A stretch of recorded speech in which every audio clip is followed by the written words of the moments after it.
What's up, y'all? Welcome back to I'm Just Gonna Say It Anyway, the podcast where I say that what most people are thinking, but no one wants to say out loud. I'm Lily Sumner, and today I'm gonna get into a topic that might ruffle some feathers, but it needs to be said. Why don't people want to go to work anymore? And bigger than that, why do so many people feel disconnected, disinterested, and completely unmotivated to get involved in anything these days? Yep, I'm just gonna say it anyway. We're gonna unpack the cultural, psychological, and even spiritual reasons behind this trend. I've got facts, I've got stories, and you already know it. I've got thoughts. Let's get into it. And I know it can never rest, so I always try my best. But there's some lessons hard for me to learn. Like good boys don't play with bad girls. First things first, why does any of this matter? A lot of people hear engagement and think it's just corporate buzzwords or HR lingo. But the truth is, when people disengage from work, school, faith, and even friendships, everything suffers. Let's look at some research here. Gallup reports only 31% of US workers are truly engaged in their jobs. That means 69% are coasting, distracted, or actively miserable. And globally, it's even worse. Only 21% are engaged worldwide, according to Gallup in 2024. And when employees are engaged, they are 23% more profitable, 14% more productive, and significantly more likely to stay with their employer. It really matters. Engaged people don't just make better workers. This isn't just from an economic standpoint, but they make better teams, better classmates, better volunteers, and honestly, better human beings. So, yeah, this isn't just about getting people to fill job openings or come to meetings. It's really about building a culture where people actually care. So, why don't people want to work or really try anymore? Now, let's get into that really uncomfortable part. Why don't people want to show up anymore? We're not just talking about work, we're talking about effort, involvement, responsibility, morals, grit, the I'm here because I care kind of attitude that seems to really be disappearing. And let's be honest, part of this is systemic, but part of it is also cultural. And yeah, even spiritual. So, we've built a society where comfort is the king. Almost this kind of entitlement culture. Hard work, delayed gratification, and humility used to be the values. Now everything is about quick wins, instant success, and not doing anything unless there's a reward, something for me in it. That was something I talked about in my first episode about how the source of cohesiveness and morality seem to be lacking in society. And a lot of that is because of social media exacerbating the ideologies of, I'm going to post this because I value how many likes I have over the value of spending my time doing something else. And that has really also spiked this rise of entitlement culture, where that comfort is king, hiding in your bed, sitting on your phone. And yes, I'm plenty guilty of being sucked into this kind of culture. But studies show Gen Z reports the highest levels of career anxiety, but also the lowest tolerance for boredom, failure, and authority. It's not laziness. It's a culture that didn't teach resilience. Psychologist Angela Duckworth, in her book Grit, a very famous one at it, says that effort counts twice as much as talent when it comes to long-term success. But we've stopped praising that kind of effort. And that is something I see so often. People don't want to, on the bad days, they don't want to stick it through. It's, oh, I'm going to come back when we're at a good point. Well, this kind of grit, this kind of resilience has caused people to just hide in this comfortable spot of work, to just take what is there and not do more, not be the doer. They are the follower, someone who's told what to do, but sometimes they're even the sitter, which I will get into those three kinds of things, those three kinds of workers later on. Now, loss of meaning and morality also tie in this. A lot of people don't try because they don't believe their work matters. When you remove values like service, sacrifice, or faith in something bigger than yourself, work becomes almost transactional. Why should I care about this job or this cause if it doesn't directly benefit me? That mindset leads to burnout, disloyalty, and a loss of purpose. In The Atlantic, Arthur Brooks writes that a loss of moral direction in work has made people richer, but more depressed, more anxious, and more lonely. These kinds of things, this mental attitude, affects people's lives so drastically. Yes, one can say they're economically successful. They're getting good money, they're having raises at work, but are they truly happy?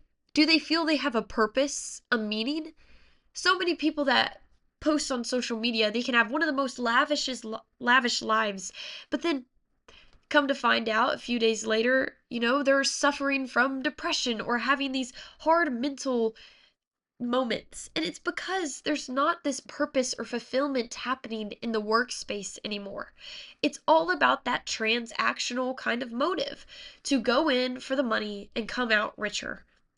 Now, let's be real. It's easier to be cynical than sincere. Trying hard, whether that's in class, at work, in a club, it makes you visible. It opens you up to failure and criticism. And for a lot of people, especially young people raised on perfectionism and social media, that is absolutely terrifying. It's like when people value their posting nowadays. If one post doesn't get as many likes as the other post, it causes this sense of I'm not as perfect as I once was. This false mindset of everything has to reach a certain value of likes and perfection. So what do they do instead when this happens? They joke, they stay quiet, they coast because it's comfortable, it's safe to them. And another thing, sometimes people aren't involved because no one invited them in a way that made them feel seen. No one asked them, so they're not going to get up and go do. They're going to wait until they're told to do something. It's not a group email, not a flyer, it's a real, hey, we need you that people are wanting nowadays. People don't want to be just another warm body filling in a seat. They want to have a valuable piece of something that really matters. It's this purpose within us. But now, so what do we really do about this? How do we go about and help people feel motivated to go to work? Because as people become more depressed, as they don't want to work, then productivity in our economic system goes down and there's an ultimate decline. I mean, right now, our unemployment rate, according to the U.S. Bureau of Labor Statistics, our unemployment rate is at a climbing rate of 4.2%. That is a big deal in our economic system. So let's get practical. Here are 5 evidence-based and backed ways to get people to care again. Number 1, we have to make purpose clear. Gallup says mission-driven teams are more than twice as likely to be engaged. People want meaning. Tell them why the work matters. Now, sometimes telling people straight up from why the work is important to you isn't going to sway them to put in their best foot, because someone's purpose in work is going to be drastically different than someone else's. Somebody may be like, oh, I'm here because it helps me understand why people work the certain way they do and it helps me grow in personal interactions. And someone else may be, I'm here because I wanted to grow my abilities in public speaking. Everyone's purpose is different. It's catered to their own past experiences and own past exposure. So, how you can make a purpose clear for someone is by you telling them straight up what they do to affect your life and why it matters, but then to also tell them, maybe you should think on why this matters to you. Why do you want to do it? And number two is empower real decisions.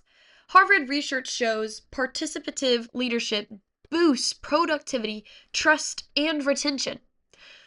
Let people make decisions, even small ones. Ownership is always a buy in. You know, that's something that we're really big on in America is that independence, that freedom to choose what you want to do. If you want to buy a piece of land, go for it. If you want to buy that bike or pick up a quarter off the ground, you have every right to. And giving someone the ownership of their decisions makes them feel like they have a purpose in what they're choosing to do with their future. It's like if we were being controlled. Every decision was picked for you, you had no say in it. It feels like you don't have a real meaning. You are just someone's basically puppet to choose of what to do. So giving someone the ability to make real decisions while in the workplace allows for them to have room for growth, to look forward to that future. Number three, recognize and celebrate the small wins. 79% of employees leave jobs due to a lack of appreciation. Now, that also comes down to some laziness and that self gratification that is going on in this generation, especially, and everyone that is getting onto social media. Because if they don't get that instant gratification, it also causes them to lose a lack of interest in the job, which is something that really has to be worked on. But having people say thank you publicly and often. Now, I work at an amusement park also on the side, and morals of manners seem to be on a decline with the public. I'll move a chair or I'll do something for them. They just walk off. There's no thank you. There's no, hey, may you please help us with this. It's expected of us now. There's no kind little gestures or anything. And that also is causing tension on everyone in the workforce because there's no manners, no care for anyone else around us except for ourselves. Now, number four, prioritize growth over perfection.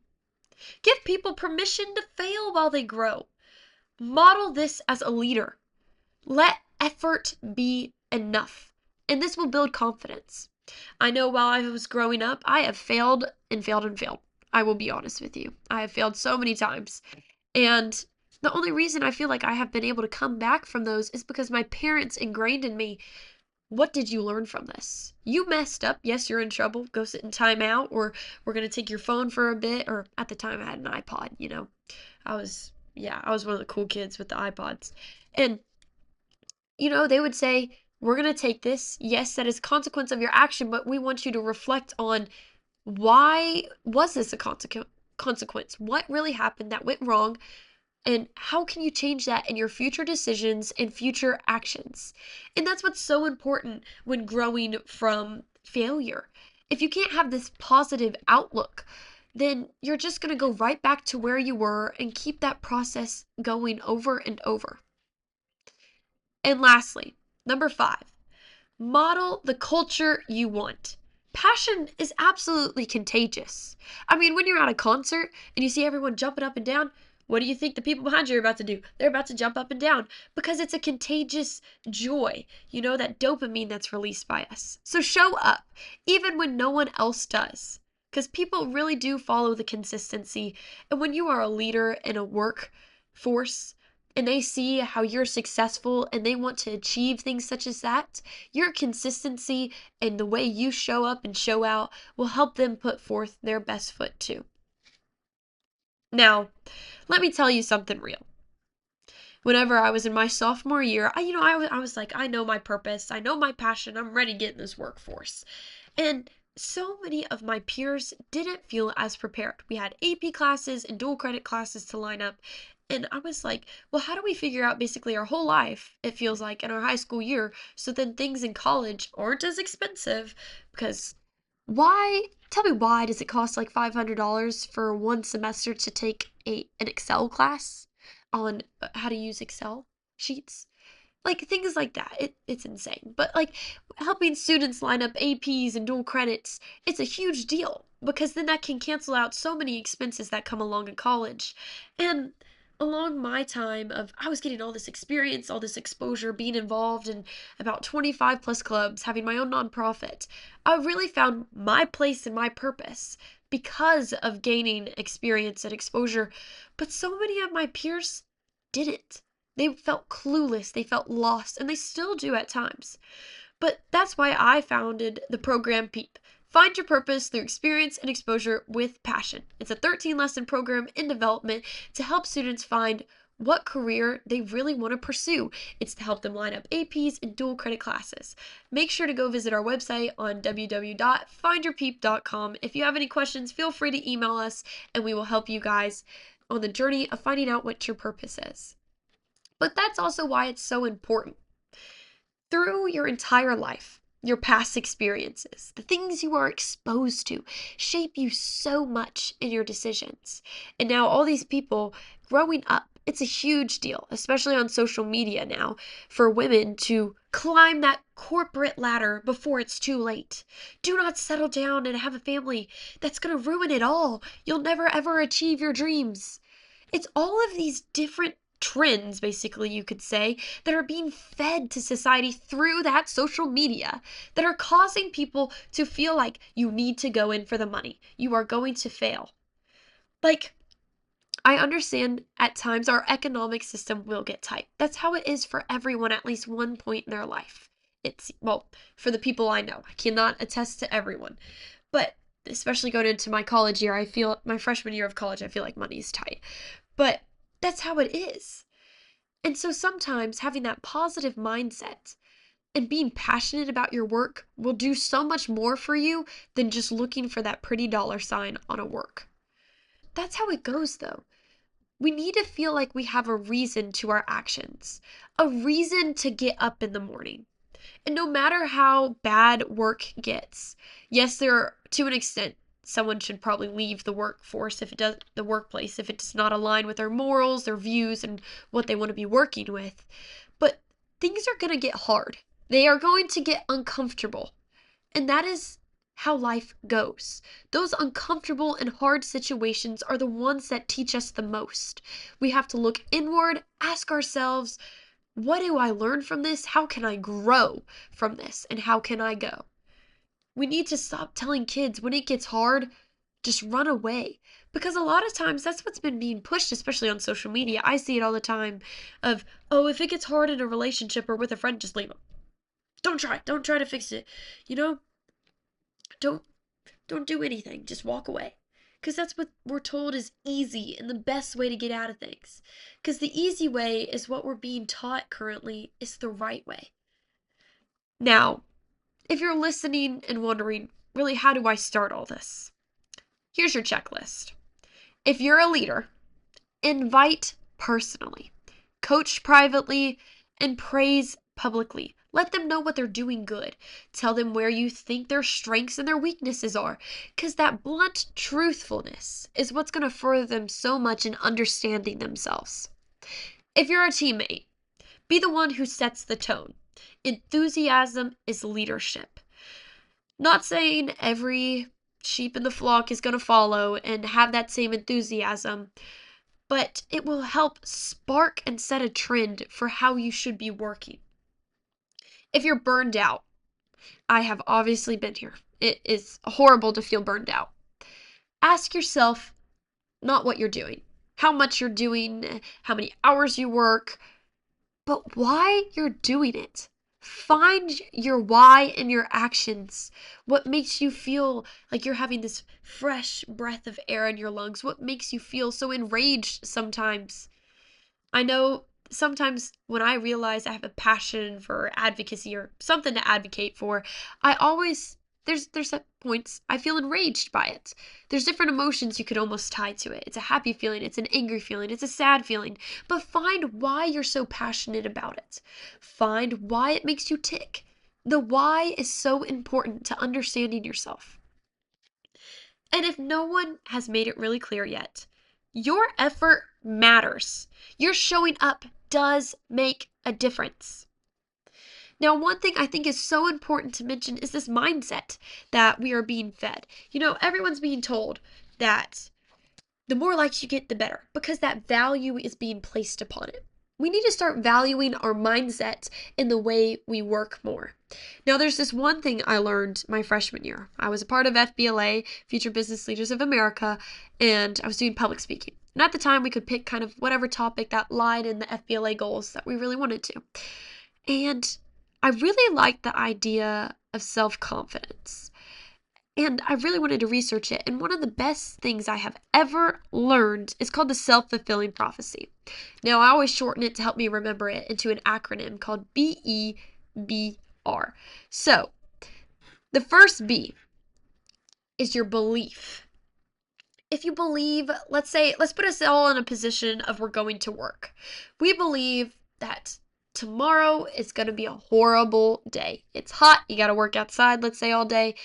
And the people you work with at times and have to deal with are sometimes agitating and it gets on your nerves.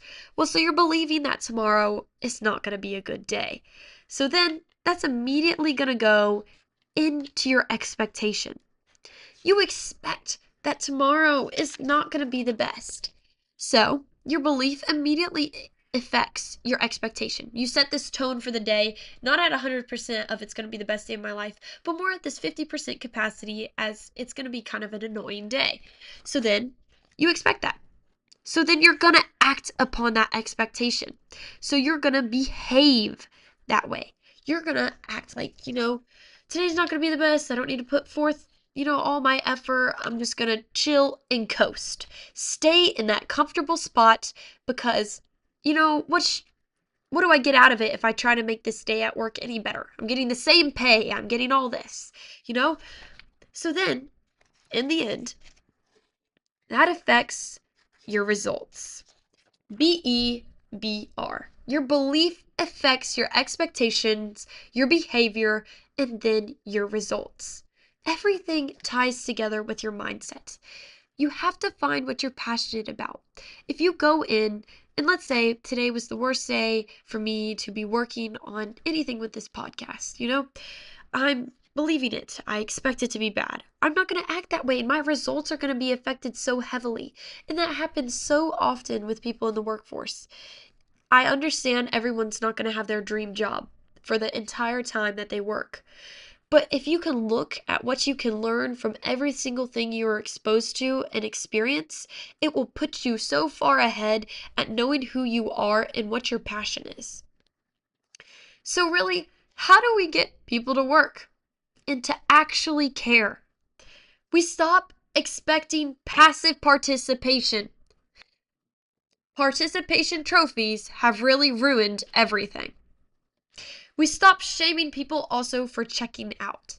And we start inviting people into purpose, into meaning, into belonging. Because when we care, when we involve others, when we lead with heart, passion, and mission, the energy shifts entirely. And if no one else is going to say it, y'all already know it. I'm just going to say it anyway, and let it start with you. Thank you guys for listening. My name is Lily Sumner, and this was I'm Just Gonna Say It Anyway.